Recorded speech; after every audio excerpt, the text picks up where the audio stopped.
Okay, hi everybody. Paul Richards here with HuddleCamHD, and I'm here with Andy Chatfield. Hi guys, I'm Andy Chatfield. In this video, we're going to be talking about live streaming, and specifically for houses of worship. We have so many houses of worship that we work with, and there's some things that Andy actually comes from a long background of being in the broadcast industry, so we've got some tips and tricks that we really think are going to help you guys out. So let's get started. So we're actually in a virtual set right now, and we have free virtual sets specifically for the house of worship industry that are really easy to use, that come free with all our cameras. So just let us know if you ever are interested in that. We'd be happy to help you out.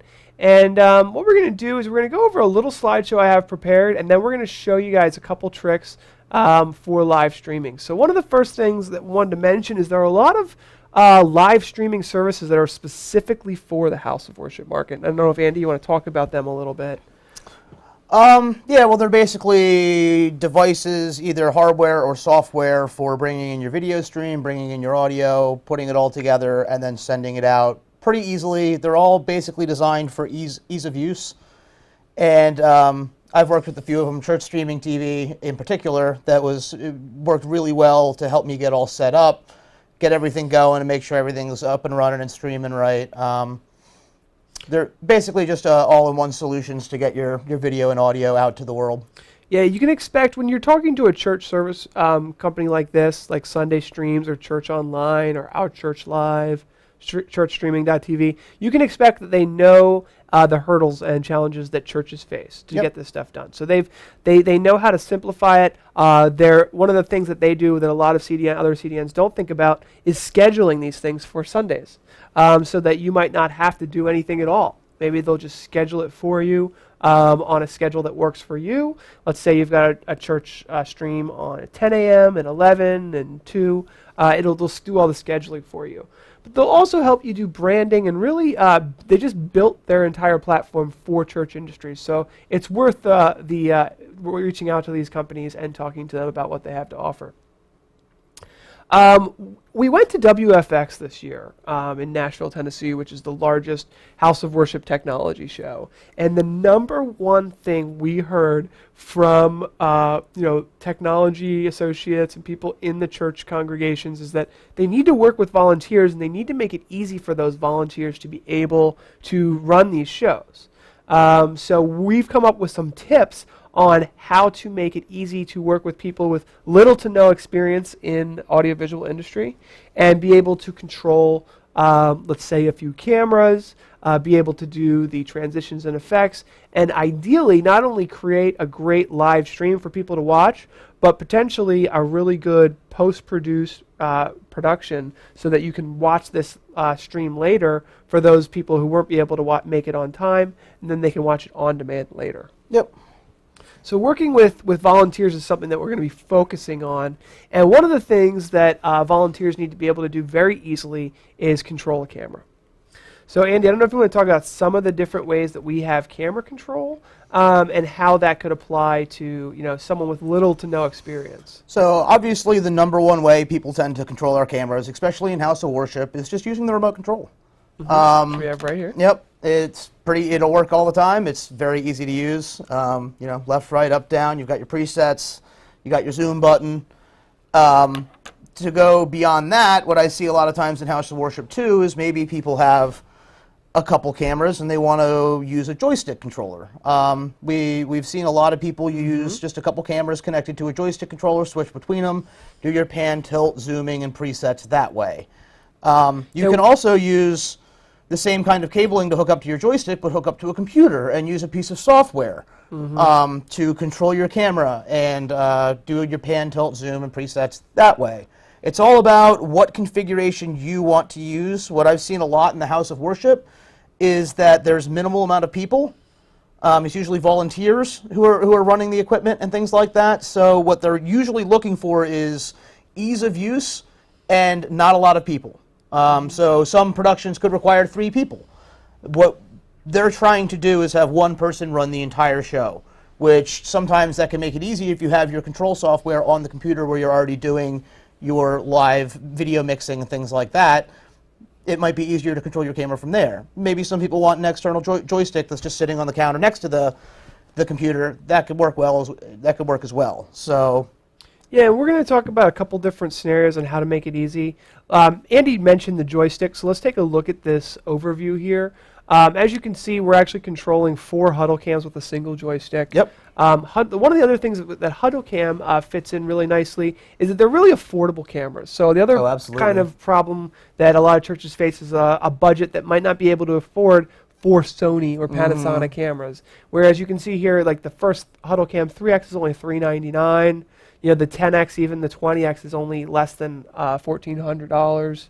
So the affordability is good there, and also very easy cabling. So one cable from the joystick to the camera, and then you don't have to do another cable from the joystick to the camera. You can daisy chain the cameras. Yep, from the first camera to the second camera, so on and so forth. So this is all available on our website, so we won't go too far into it.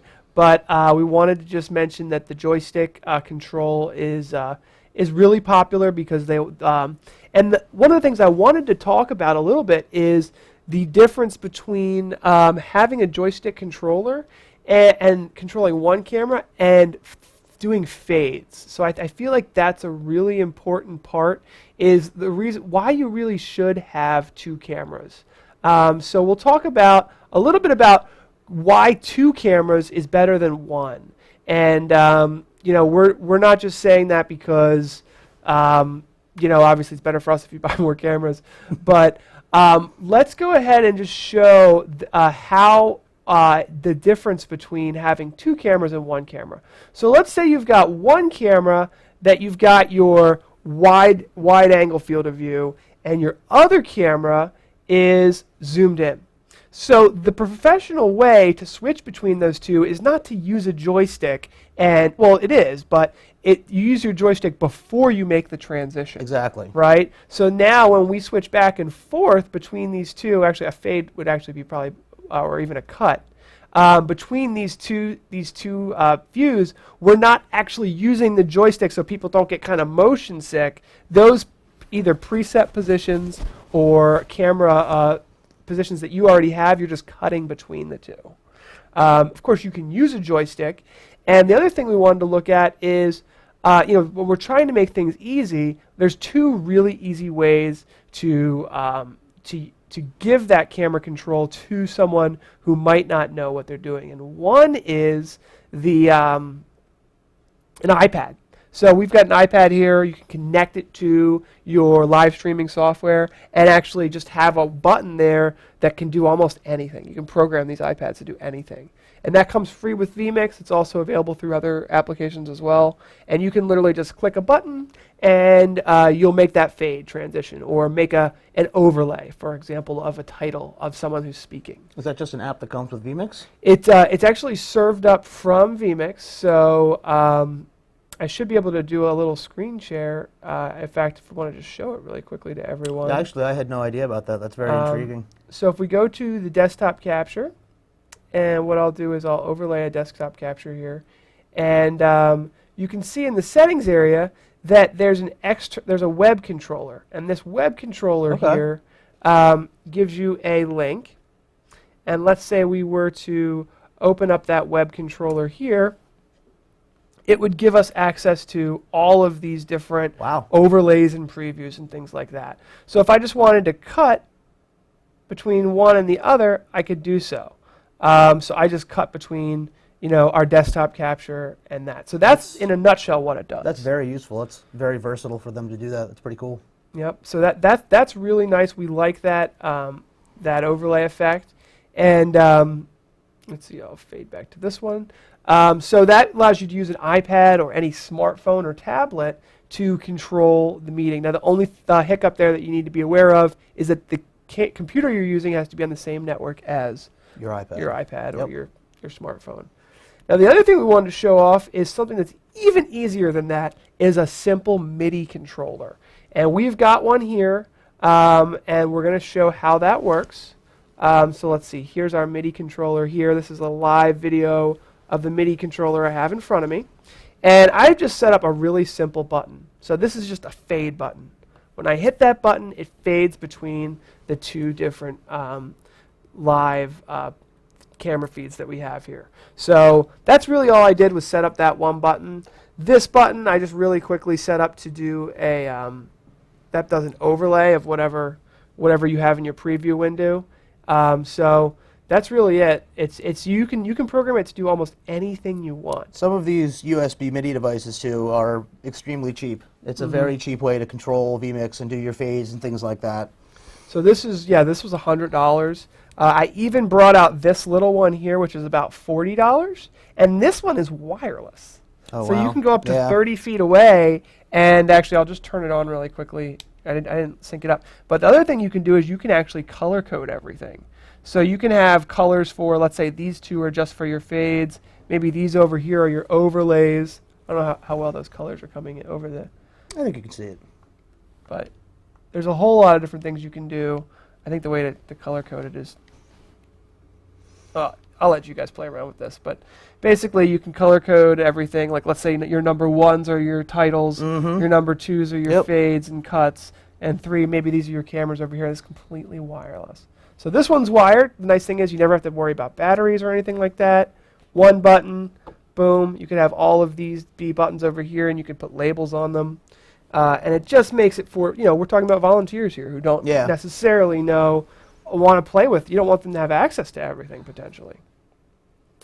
So that is that. And finally, we want to talk a little bit about virtual sets. We're in a virtual set now. So you might not need a virtual set for your live stream. Most likely not. Most likely you don't need it. But one of the things that we want to introduce you to is creating high quality videos that you might be able to use to promote, let's say, an outreach program, or let's say an introductory to your congregation from your pastor. Let's say you wanted to make a really nice intro video that isn't live. It's just you're just producing a video for your YouTube channel to reach out to your your potential churchgoers.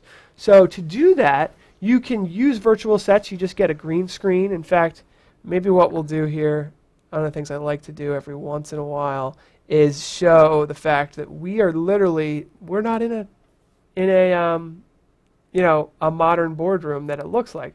We are just sitting in front of a green screen. Yep. So let's just show that really quickly. I mean, this is really where we are. There's a green screen behind us, and now it looks like, we're in front of a high-end boardroom, but really we're just sitting in front of a green screen.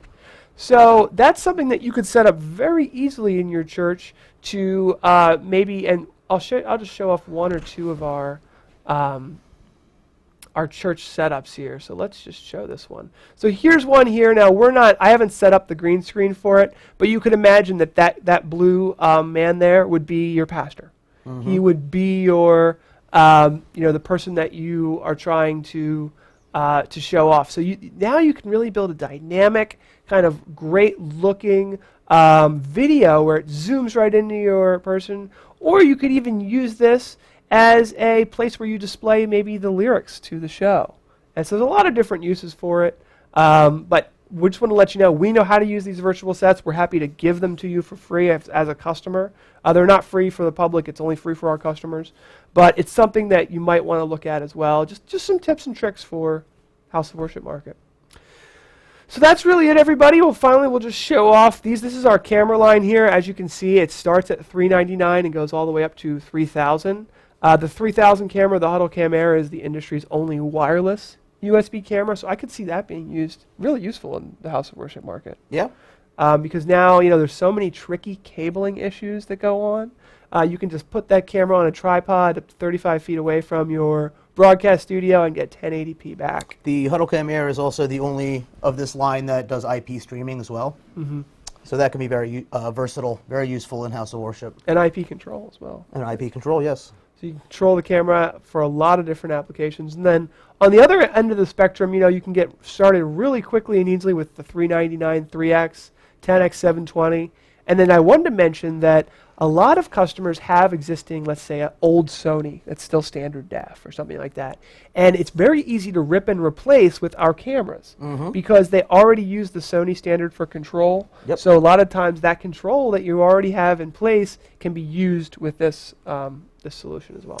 I do want to mention the 3X is probably not the best house of worship camera, just to the fact that most houses of worship are big. They're large rooms. Yes. You're probably going to want to go with a 10X or greater as far as the zoom. As you can see, the 3X also has an 81-degree field of view. That would be maybe if you wanted a back shot of just the entire audience or your entire room, that could be really useful. But as far as zooming in and getting a tight, clean shot on a pastor or something like that, you're probably going to want a 10X or greater. Yes, that's definitely true. And we will help you. Just give us a call. Absolutely. We're here to help. If you have suggestions, if you have plans, if you have rough dimensions, we will help you with that, with making that choice. That's why we're here.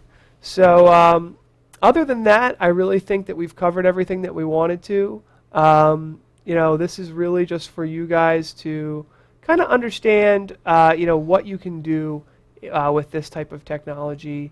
Some tips and tricks, and just to know that we're here for you guys to help throughout the way. So without further ado, subscribe to our YouTube channel if you felt like anything you learned here was helpful. We've got a whole bunch of different playlists and things that can help you out. We've got a free ebook on learning how to do live streaming and video conferencing with your congregation and everything. So thanks for watching, everybody, and we really appreciate you taking the time today. Bye now.